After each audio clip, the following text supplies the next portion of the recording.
अनन्या, क्या हुआ? रोमा ने अनन्या का अचानक चिंतित चेहरा देखकर पूछा। कुछ नहीं रोमा, धीरे से अनन्या ने जवाब दिया।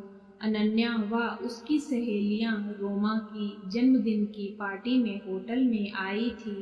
वहीं अनन्या ने अपने पापा को एक खूबसूरत महिला के साथ देखा। उन दोनों के आपसी व्यवहार को देखकर उसे महसूस हुआ कि वो महिला उसके पापा के बहुत ही करीब है। होटल में हल्की रोशनी होने और उसकी बहुत सारी सहेलियों की भीड़ होने के कारण उसके पापा ने उसे नहीं देखा। पार्टी चल रही थी, पर हमेशा पार्टी में चहकने वाली अनन्या का मन पार्टी में नहीं लग रहा था। उसे अपने पापा पर बहुत गुस्सा आ रहा था और मम्मी पर दया आ रही थी। पहले उसे लगा था कि शायद यह भ्रम है, पर इन दिनों वो पापा के व्यवहार और दिनचर्या में काफी बदलाव देख रही थी। अब वे घर देरी से आते और पहले जैसे खींचते या झुझलाते भी नहीं थे। कहीं इसका कारण यह महिला तो नहीं? अनन्या को अपने पापा पर बहुत गुस्सा आ रहा था।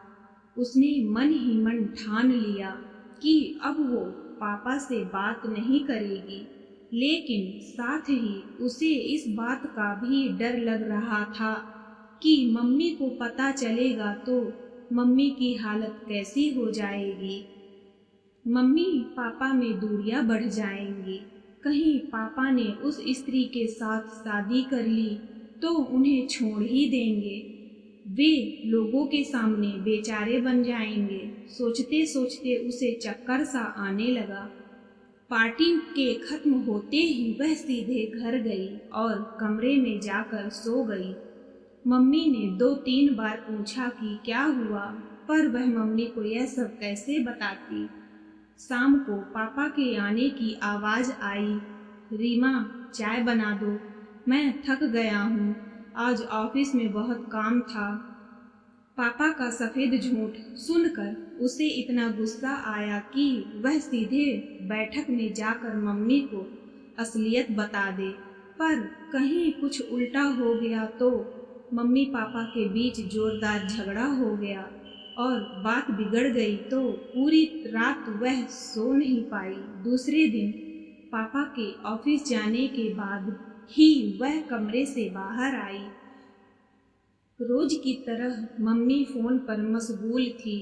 सामने शायद मौसी थी। आधे घंटे के बाद फोन रख कर पूछा कि क्या बात है।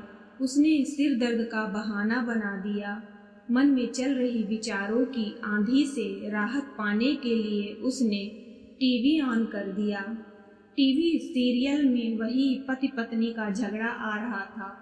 यूं उसे यह सब देखना पसंद नहीं था, पर आज उसने चैनल नहीं बदला। मैंने तुम्हारे परिवार के लिए अपने आप को पूरी तरह से भुला दिया और तुम बाहर गुलछल्ले उड़ा रहे हो। आखिर मुझसे क्या कमी है? पति पत्नी रोते हुए बोली। तुम सिर्फ अपने बच्चों, फोन और गृहस्थी में सिमट गई हो। अब मेरे लिए तुम्हारे पास समय ही कहाँ रह गया है। पति आगे बिना कोई बहस किए घर से बाहर निकल गया। पीछे पत्नी बड़बड़ाती रही। उसकी सोच की दिशा बदल गई। पापा का पर स्त्री के प्रति आकर्षण का कारण कहीं हम लोग तो नहीं।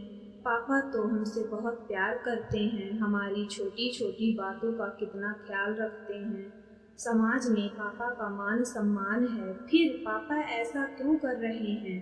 उसने फिर से सभी बातों पर नए सिरे से सोचना शुरू किया।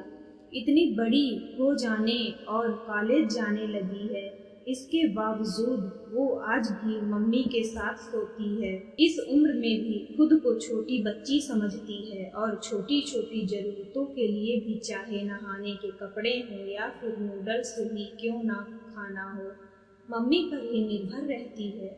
उसकी देखा देखी छोटा भाई भी मम्मी पर ही पूरी तरह निर्भर रहता है।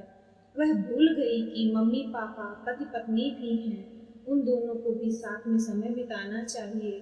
उसे याद नहीं है कि कब मम्मी पापा अंतिम बार अकेले फिल्म या होटल गए हों, यहाँ तक कि दोनों की शादी की सालगिरह पर भी वे बच्चों के साथ होटल जाते हैं। मम्मी तो पूरी तरह से हाउसवाइफ और केवल मम्मी बनकर रह गई है। ऊपर से मम्मी को कितने ही फोन भी आते रहते हैं, यहाँ तक कि रविवार और छुट्टी के दिन भी फोन के आने का सिलसिला बदस्तूर जारी रहता है। हिंदी शॉर्ट स्टोरी उसे याद है कि एक दिन पापा ने मजाक में कहा था, जब से फोन आने लगे हैं तब से स्त्री को मायके जाने की जरूरत कम ही पड़ती है। उस दिन पापा की बात पर सब कितना हंसे थे, लेकिन वो शायद पापा के अंतर्मन के अकेलेपन की व्यथा थी। अब उसे ऐसी कई छोटी बड़ी बातें याद आ रही थी जिन्हें वो सामान्य समझती थी। अब उसे पापा का इस तरह बदल जाना समझ में आ रहा था। भले ही उसके पापा रास्ता भटक गए हों, पर अब वो समझदार बेटी की तरह पापा को एहसास कराएगी कि घर की उनकी मंजिल है। अनन्या ने दृढ़ता के साथ सोचा। तब कहीं जाकर उसका मन शांत हुआ। मम्मी आज ब्यूटी पार्लर चलते हैं, उसने मम्मी के गले में बाहें डालते हुए कहा। पर तेरी सहेली की पार्टी तो कल ही हो गई।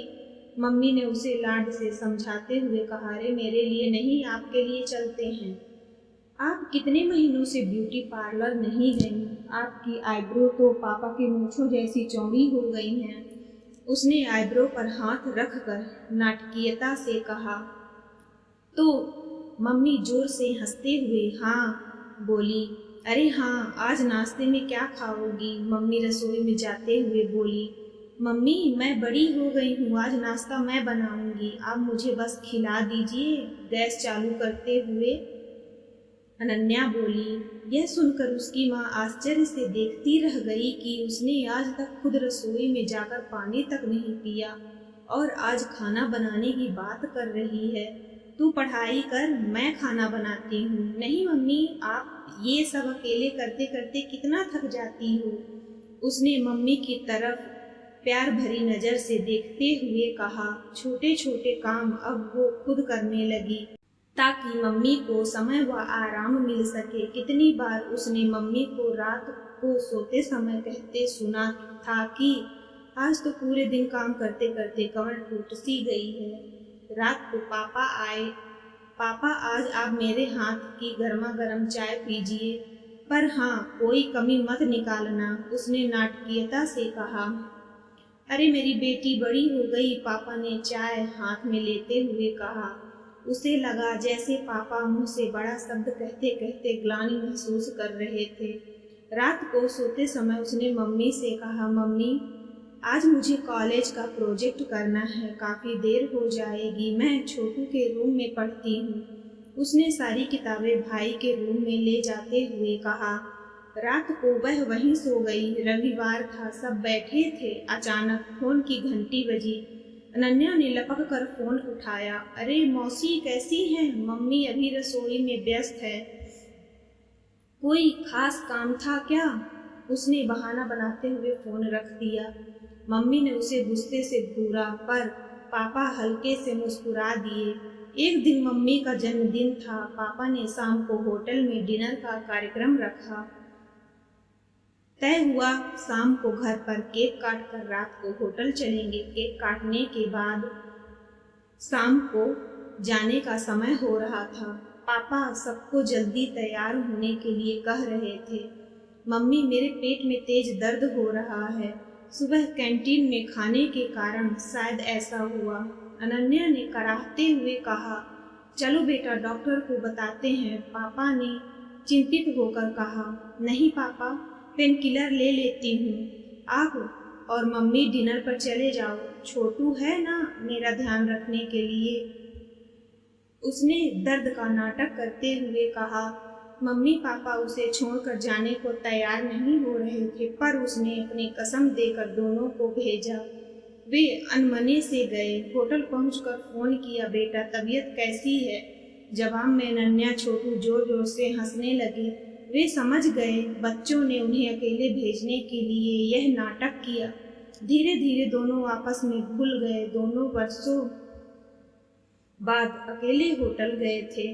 शादी के समय की पुरानी यादें ताजा हो उठी। कुछ दिन बाद सुबह बाथरूम में पापा फोन पर हाँ हूँ कर रहे थे। सामने जैसे कोई महिला गुस्से में बोल रही थी। पापा ने सॉरी कहते हुए जल्दी से फोन रख दिया।